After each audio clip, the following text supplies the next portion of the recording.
Hey folks, here we are back in the shop. It's part 2 of our 2-part series on making a lost and found disc drop box. So stay tuned. Let's see what we get into.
Well, here we are. Here's the final routed product. I'd say it turned out pretty well. I wasn't sure. Now all we have to do is blacken the letters, give it a full sand, and it's ready for assembly.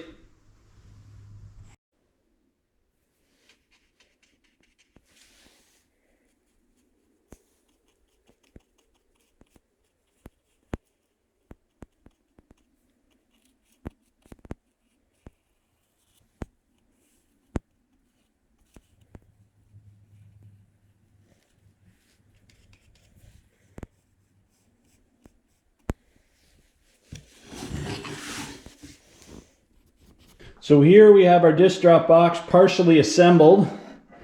So now we need to pilot hole for the screws that are going to hold it all together, all the pieces, and we're going to glue the joints.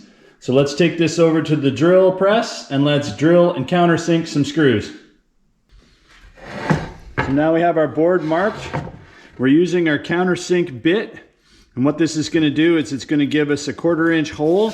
So we're going to fill these with wooden plugs so you can't see that we've screwed this together at all.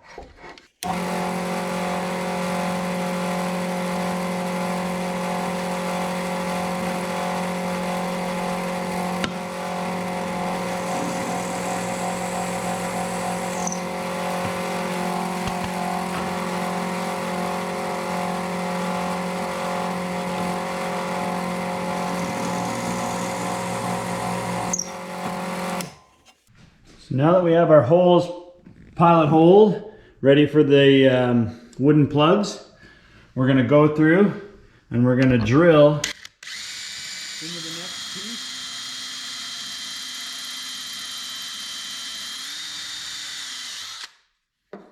And the reason we do that is ash is extremely hard, and if we try to put our screw through here, it's going to be very difficult, potentially split it. So we're going to pilot hole it with the same size as the screw shank, and then we can set our screws in no problem. Now a little bit of glue, which we're going to use to hold the whole thing together.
So now we have the sides all assembled, a little bit of the top. We're going to be putting the lid on, but we're not putting the lid on until we get everything sort of lightly sanded. So we went around and we painted where we routed the letters, and now what we're going to do is we're going to sand these off for a nice crisp edge. And I'm going to do that by hand sand.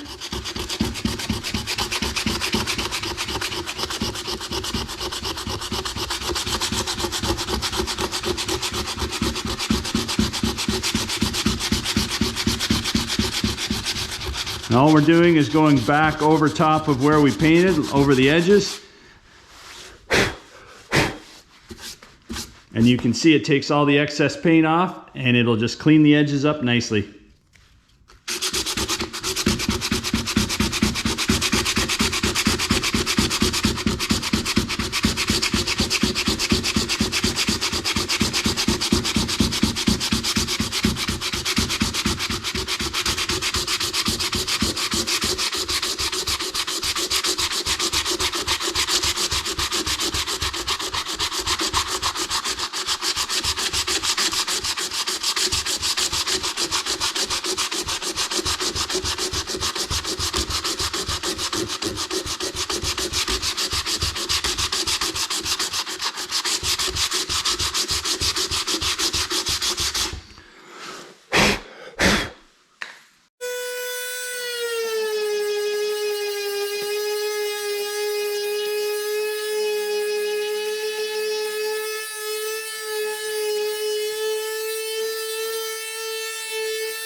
So here we have our pretty close to completed disc drop box.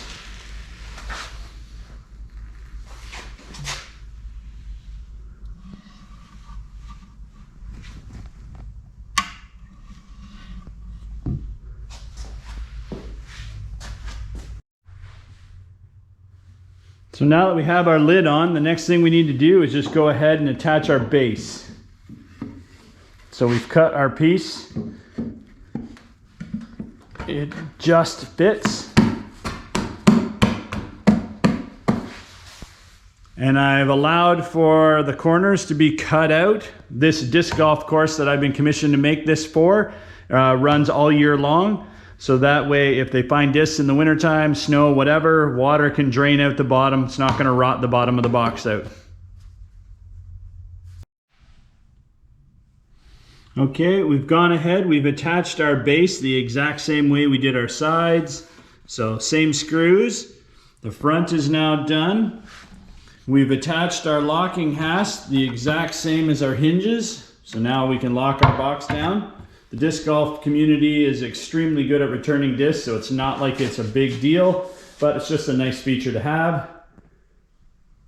So now it's just a matter of gluing in the little wooden dowel plugs, cutting them off, and that'll finish this off so you'll never see the screw holes.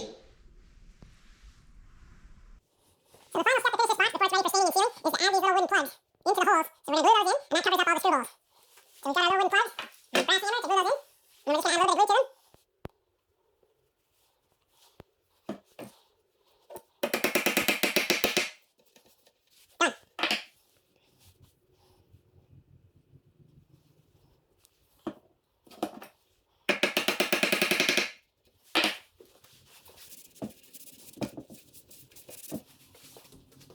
So the last thing we need to finish our drop box is to seal it for weather. And the product we're going to be using today is Minwax tongue oil. So tongue oil is very similar to boiled linseed oil. I just find it gives a nice rich color and actually seals things very well. So we're going to go ahead and we're going to oil this up, and I'll show you how that's done.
So there we have it. Our disc drop box is completely finished, assembled, and sealed inside and out with tongue oil. I'll be linking all the products that I've used to build this box, of course, in the comment section. So go there if you want to purchase any of these products. This is coat 1, but I'm going to be doing probably 3 coats in final prep to seal this box for its lifetime. So there you are, folks. There's our disc drop box that we were commissioned to build for a local disc golf course. We made it out of ash that was reclaimed from the facility itself, so we're just giving a little bit back to where it came from, which is great. If you're not familiar with disc golf, go on UDisc. It's an app that you can basically link any course in the world, so you can see where any of the local courses are and how to play it. So the only thing left to do now is install it at the facility. So don't forget to subscribe and like the video for more content coming. Remember, it's life out there in the woods. I'll see you out there in it.